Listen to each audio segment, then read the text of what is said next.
5ই August স্বৈরাচার শেখ হাসিনা বিদায় নিয়েছে। হেলিকপ্টারে করে সুটকেস ভর্তি ডলার টাকা পয়সা নিয়ে এই দেশ ছাড়ছে। কিন্তু 5ই আগস্টের আগে প্রচলিত যেসব ধান্দা, চাঁদাবাজি, অবৈধ দখলদারি কোনো কিছু কি বন্ধ হয়েছে? না, বন্ধ হয়নি। তাহলে লাভ কি হলো? সাধারণ মানুষ তো কেউ কেউ বলা শুরু করেছে আগেই ভালো ছিলাম। এই কথাটা কেন সাধারণ মানুষ বলতে পারতেছে? নিশ্চয়ই আমরা সেই ধরনের প্রেক্ষাপট এখনো রেখে দিয়েছি। প্রশ্নটা হচ্ছে, সেই প্রেক্ষাপট কারা রাখলো? 5 তারিখের আগে একদল সিস্টেম করে খেয়াঘাট, লঞ্চঘাট, বাস স্ট্যান্ড, ফুটপাত, বাজার ঘাট সব জায়গা থেকে চাঁদা গ্রহণ করত। বিনিময়ে বিভিন্ন জিনিসপত্রের দাম বেড়ে যেত। আমরা সবসময় বলতাম যে এইসব ক্ষেত্রে চাঁদাবাজি বন্ধ করা গেলে সাধারণ মানুষের জীবনযাত্রার মান অনেকটাই সহনীয় পর্যায়ে চলে আসবে। অনেক আশা নিয়ে 1.5-2 হাজার শহীদ ভাই বোনেরা তাদের বুকের রক্ত ঢেলে দিল। 30,000-এর মতো মানুষ আহত হয়ে এখনো বিভিন্ন হাসপাতালে কাতরাচ্ছে। কিন্তু দখলবাজি, চাঁদাবাজি এগুলো কি বন্ধ হয়েছে?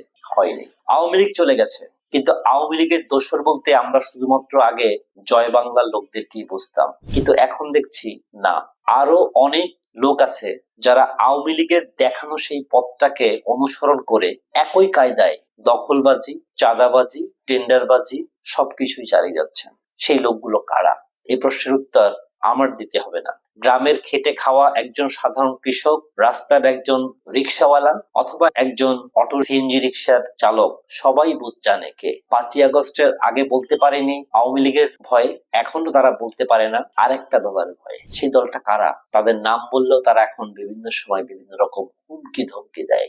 রাস্তাঘাটে বের হলে দেখা যায় তাদের ব্যানার, পোস্টার, ফেস্টুন। কোথায় পায় তারা এই টাকা পয়সা? 16টা বছর তারা আওয়ামী লীগ করতে যেভাবে বিভিন্ন রকমের হামলা মামলার শিকার হয়েছিল, লক্ষ লক্ষ মামলা, প্রায় কোটি খানেক কর্মী যাদের ছিল আসামি, তাদের নেতারা তখন রাস্তায় বের হতে পারতেন না। একটা হরতাল, অবরোধ ডাকার পর একজন নেতার পিছনে 50 জন লোক পাওয়া যেত না। আজকে দেখা যায় একটা ইউনিট বা একটা ওয়ার্ডের নেতার সাথেও 400-500 লোকজন, সবাই দাঁড়িয়ে খুব হই হুল্লোড় করছে, আনন্দ উল্লাস করছে। এই আনন্দ উল্লাসটা যদি হতো 5ই আগস্টের স্পিরিটের ভিত্তিতে, তাহলে আমাদের কোনো কষ্ট থাকতো না। কিন্তু আজ আমরা ব্যথিত।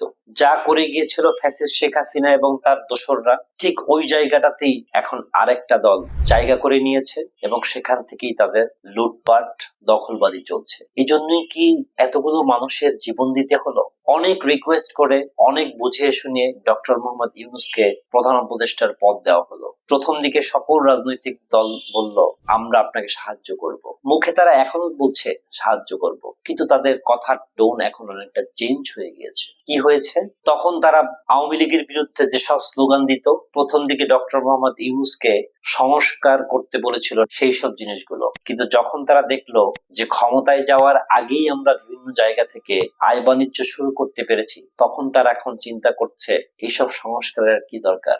সংস্কার করতে গেলে তো, এইসব সিস্টেম বন্ধ হয়ে গেলে তো আমাদের নেতাকর্মীরা না খেয়ে মরবে, তার হয়তো রাস্তায় আগের মতো আর এসে দাঁড়াবে না। এই কি 2024-এর গণ অভ্যুত্থানের ফলাফল? এখন আমি উপলব্ধি করতে পারতেছি 90-এর অভ্যুত্থান কেন ব্যর্থ হয়েছিল।